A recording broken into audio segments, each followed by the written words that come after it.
మోదీ మోసాలు ఫైర్ అయిన సిపిఐ నేత వామనమూర్తి. కేంద్ర రాష్ట్ర ప్రభుత్వాలు భారీగా పెంచిన డీజిల్, పెట్రోల్, వంట గ్యాస్, బియ్యం, పప్పులు, వంట నూనె, నిత్యావసర వస్తువుల ధరలు రద్దు చేయాలని సిపిఐ నేత జి వామనమూర్తి ప్రభుత్వాన్ని డిమాండ్ చేశారు.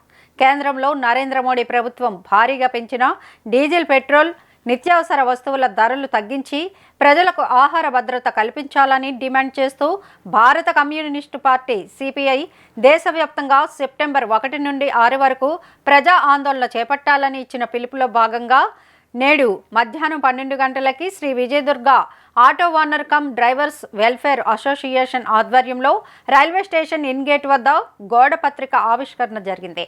ఈ కార్యక్రమం ఉద్దేశించి సిపిఐ రాష్ట్ర సమితి సభ్యులు జె రాజారెడ్డి, సిపిఐ విశాఖ నగర నాయకులు జి వామనమూర్తి మాట్లాడుతూ, నరేంద్ర మోడీ అధికారంలోకి వస్తే 100 రోజుల్లో డీజిల్, పెట్రోలు, వంట గ్యాస్, నిత్యావసర వస్తువుల ధరలు తగ్గిస్తామని, సంవత్సరానికి 2 కోట్ల మందికి ప్రభుత్వ ఉద్యోగాలు కల్పిస్తామని, విదేశాల్లో ఉన్న నల్లధనాన్ని వెలికితీసి దేశంలో ప్రతి పేద కుటుంబానికి 15 లక్షల రూపాయలు ఇస్తామని హామీ ఇచ్చి అధికారులు వచ్చి 10 ఏళ్లు దాటింది. ధరలు తగ్గించలేదు సరికదా, మరింత భారీగా పెంచారని మండిపడ్డారు. డీజిల్, పెట్రోల్, నిత్యావసర వస్తువుల ధరలు పెంచి పేదల ప్రజల కడుపులు కొడుతున్నారని విమర్శించారు. ప్రజాధనాన్ని బడా కార్పొరేట్ సంస్థలైన అంబానీకి, అదానీ, రిలయన్స్ సంస్థలకు లక్షల కోట్ల రూపాయలు రాయితీలు కల్పిస్తూ దేశ ప్రజలపై ఆర్థిక భారాలు వేస్తున్నారని ఆందోళన వ్యక్తం చేశారు. పెంచిన ధరలు వెంటనే తగ్గించి కార్మికులకు, ప్రజలకు ఆహార భద్రత కల్పించాలని డిమాండ్ చేశారు. లేని పక్షంలో ప్రజా ఆందోళన చేపడతామని ప్రభుత్వాన్ని హెచ్చరించారు. ఈ కార్యక్రమంలో రాజేష్, నాగరాజు, ఆంజనేయులు, వై వెంకట్, రావికృష్ణ తదితరులు పాల్గొన్నారు. నిత్యావసర వస్తువుల ధరలు ఆకాశాన్ని అంటున్నాయి. 2014కు ముందు ఉన్నటువంటి ధరలకి ఈ రోజు ఉన్నటువంటి ధరలు చాలా వ్యత్యాసం ఉంది. మరి ఈ వ్యత్యాసానికి సంబంధించి భారత కమ్యూనిస్ట్ పార్టీ ఈ నిత్యావసర వస్తువుల ధరలు తగ్గించాలని చెప్పి, ఈ ధరల మీద మరి కంట్రోల్ తీసుకొని రావాలని చెప్పి ఈ నెల సెప్టెంబర్ 1వ తేదీ నుంచి 6వ తేదీ వరకు కూడా దేశవ్యాప్తంగా ఆందోళన పిలిపివ్వడం జరిగింది భారత కమ్యూనిస్ట్ పార్టీ.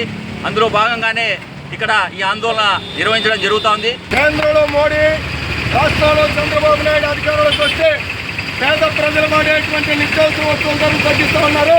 ప్రధానంగా నరేంద్ర మోడీ అధికారంలోకి వచ్చిన 100 రోజుల్లో ధరలన్నీ తగ్గిస్తూ సంవత్సరానికి 2 కోట్ల మందికి ప్రభుత్వ ఉద్యోగాలు ఇస్తూ ఉన్నారు. విదేశాల్లో ఉన్న నల్లధను కేంద్రం పంచుతారని చెప్పి 3వసారి ప్రధాని అయినటువంటి నరేంద్ర మోడీ ఆయన తగ్గిస్తామన్న ధరలు తగ్గించలేదు సరికదా. డీజిల్, పెట్రోల్, వంట గ్యాసు, పప్పులు, ఉప్పులు, ఉల్లిపాయలు, వంట నూనె ధరలు భారీగా పెంచారు. ఈ పెంచిన ధరలకు వ్యతిరేకంగా ఈ నెల 1వ తారీఖు నుంచి 6వ తారీఖు దాకా దేశవ్యాప్తంగా భారత కమ్యూనిస్ట్ పార్టీ సిపిఐ ప్రజా ఆందోళనకు పిలుపునిచ్చింది. ఈ ప్రజా ఆందోళనలో ప్రజల భాగస్వాములయ్యి ప్రభుత్వానికి కళ్ళు తెరిపించాలని చెప్పి భారత కమ్యూనిస్ట్ పార్టీ సిపిఐ తరఫున ప్రజానీకానికి పిలుపునిస్తా ఉన్నాం. నిరంతర